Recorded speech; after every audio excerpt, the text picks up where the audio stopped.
그곳을 떠나 갈릴리 가운데로 지날새 예수께서 아무에게도 알리고자 아니하시니. 우리가 앞에서 변화산 사건을 보았습니다. 그리고 귀신 들린 아들을 고쳐주시는 치유의 사건을 또한 우리가 보았죠. 그곳을 떠나서 이제 갈릴리 가운데로 지나가셨다라고 하는 것입니다. 갈릴리의 사역을 이제 마치시고 예수님은 예루살렘을 향하여 출발하시는 그러한 장면입니다.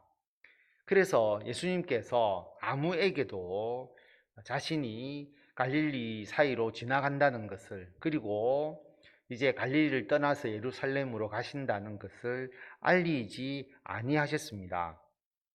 왜냐하면 이는 제자들을 가르치시며 또 인자가 사람들의 손에 넘겨져 죽임을 당하고 죽은 지 3일 만에 살아나리라는 것을 말씀하셨기 때문이더라. 예수님께서 이제 예루살렘을 향하여 가시고 십자가에서 죽으시고 그리고 부활하시는 그 순환의 순간을 맞이하고 계시는 거죠. 그것을 준비하시는 것입니다. 그때 중요한 것이 무엇이냐 하면 제자들을 가르치는 것이다. 제자들을 가르치는데 예수님은 이제 모든 것을 집중하십니다. 왜냐하면 사람들에게 예수님을 나타내거나 사람들을 치유하거나 사람들을 가르치기 이전에 예수님과 함께 했던 이 제자들이 예수님을 온전히 증거할 수 있도록 제자들에게 예수님의 말씀을 가르쳐야 하기 때문입니다.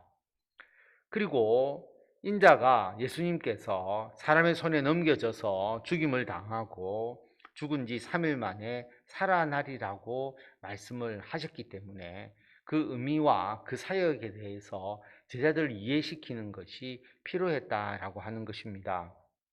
그러나 제자들은 이 말씀을 깨닫지 못하고 묻기도 두려워하더라. 제자들은 이 말씀의 의미를 깨닫지 못합니다. 예수님의 순환, 예수님의 죽음, 부활, 그 의미를 깨닫지 못하고 오히려 묻기도 두려워하는 그런 상황이다라고 하는 거죠. 예수님의 부활에 대한 이해가 이 당시에는 확고하게 없었기 때문에 제일 먼저 무엇이 들리느냐 하면 예수님의 죽음이 먼저 들려오는 것이죠. 그러니까 예수님에 대한 실망감도 있고, 그리고 예수님이 돌아가신다니까 두려움도 있고, 그러면서도 예수님이 아직 살아계시고 예수님이 능력이 있으시니까 예수님이 죽는다고 말씀하셔도 그렇게 되겠느냐. 예수님께서 이 땅의 왕으로서 메시아로서 정치적으로 권위와 권력을 가지시는 그런 때가 오지 않겠느냐, 설마 죽으시겠느냐, 이런 생각을 하고 있었다라고 하는 것이죠. 그런데 예수님의 죽음과 메시아로서 왕으로서 다스리시는 예수님, 이 두 가지를 놓고 그들이 고민하면서도 차마 예수님께 물어보지 못하는 그런 상황 가운데에 있었습니다. 그래서 이때의 배경은, 상황은 예수님은 예수님의 순환과 죽음과 부활을 향하여서 예루살렘으로 가시려는 그런 상황이고, 제자들은 아직도 정치적 왕으로서의 메시아에 대한 기대를 가지고 있는 그런 상황임을 우리가 알 수가 있는 것이죠. 33절에 보면 가버나움에 이르러 집에 계실새 제자들에게 물으시되 너희가 길에서 서로 토론한 것이 무엇이냐 하시되 그들이 잠잠하니 이는 길에서 누가 서로 크냐 하고 쟁론하였습니다.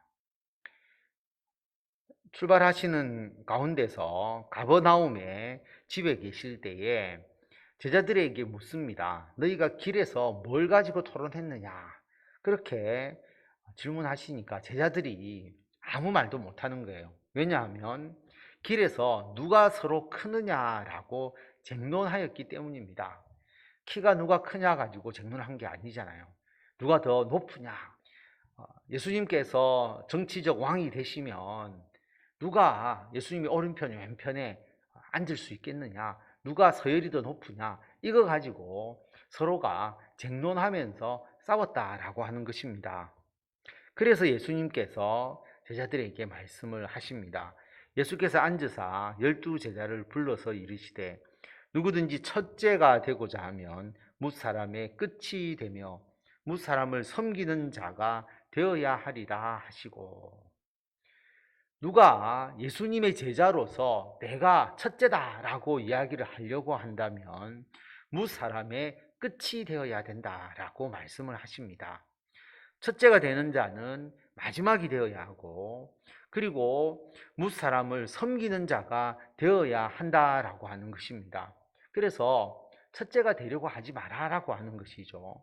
첫째가 되려고 자기가 인간적으로 노력을 하게 되면 끝자리로 밀려나게 되고, 진짜 첫째가 되고 싶으면 가장 섬기는 자가 되어야 된다. 예수님의 제자의 특성은 섬김과 희생이다라고 하는 것을 말씀하고 있습니다.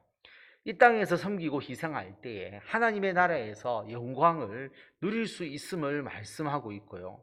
그 길을 예수님께서 모범적으로 보여주신 거죠. 예수님의 그 순환과 십자가의 죽음과 우리를 위한 그 대속, 그것이 바로 예수님께서 본을 보여주신 제자의 길임을 그들에게 가르치시고 말씀해 주셨습니다. 어린아이 하나를 데려다가 그들 가운데 세우시고 안으시며 제자에게 이르시되, 그들에게 말로만 이야기해서 이해가 안 되니까 어린아이 하나를 데려다가 그들 가운데, 제자들 가운데 세우십니다. 그리고 그 어린아이를 안으시면서 말씀을 하시죠. 여러분, 어린아이에 대해서 헬라권에서도 어린아이는 미숙한 존재로서 그렇게 치부되었습니다. 유대인들은 어린아이는 방자하다, 그렇기 때문에 아주 엄격하게 교육해야만 한다, 이렇게만 생각하는, 그래서 어린아이를 위하거나 또 어린아이를 보호하는 그런 개념이 아니라 어린아이를 멸시하는 존재로서 대부분 생각할 때였다라고 하는 겁니다. 이런 생각은 사실은 굉장히 오랫동안 지속되었거든요. 어린아이는 우리가 자라는 과정에서 아직까지 연약하고 미숙한 존재라고 생각하기보다는 어른과 동등한 입장에서 그냥 열등한 존재로만 여겨지는 그러한 시대가 계속되었습니다. 이 당시는 말할 것도 없겠죠. 그래서 어린아이 하나를 예수님께서 세우시고 그 어린아이를 안으시고 예수님의 사랑을 보여주시면서 그 당시의 상황과는 완전히 다른 새로운 말씀을 예수님께서 하십니다. 누구든지 내 이름으로 이런 어린아이 하나를 영접하면 곧 나를 영접함이요, 누구든지 나를 영접하면 나를 영접함이 아니요 나를 보내신 이를 영접함이니라. 누구든지 예수님의 이름으로 이런 어린 아이 하나를 영접하면 예수님을 영접한 것이다 라고 하는 겁니다. 어린아이가 낮은 자라고 여겨진다면 가장 낮은 자를 섬기는 자가, 영접하는 자가 예수님을 영접하는 자다라고 그렇게 말씀을 합니다. 예수님을 섬기는 자라고 한다면 어린아이를 섬길 수 있어야 되고, 어린아이를 섬긴다는 것은 가장 낮고 천한 자도 섬길 수 있어야 된다는 것을 의미하는 것이거든요. 더 나아가서 예수님을 이렇게 섬기는 자는 하나님을 섬기는 것이다 라고 말씀을 합니다. 그래서 그 어린아이를 사랑하시고 어린아이를 축복하시고 그리고 어린아이를 섬기는 것이 중요하다라고 그렇게 말씀을 하시는 것입니다. 그래서 어린아이를 돌보고 어린아이가 잘 자랄 수 있도록 그렇게 우리가 신경을 쓰고 양육하는 것처럼 이 땅에 낮고 천한 사람들, 그리고 연약한 사람들도 우리가 돌보고 우리가 그들을 영적으로 양육하는 것이 중요하다. 그것이 예수님을 영접하는 것이다. 예수님을 영접해야 하나님을 영접하는 것이다 라고 하는 것을 우리에게 말씀하고 있습니다.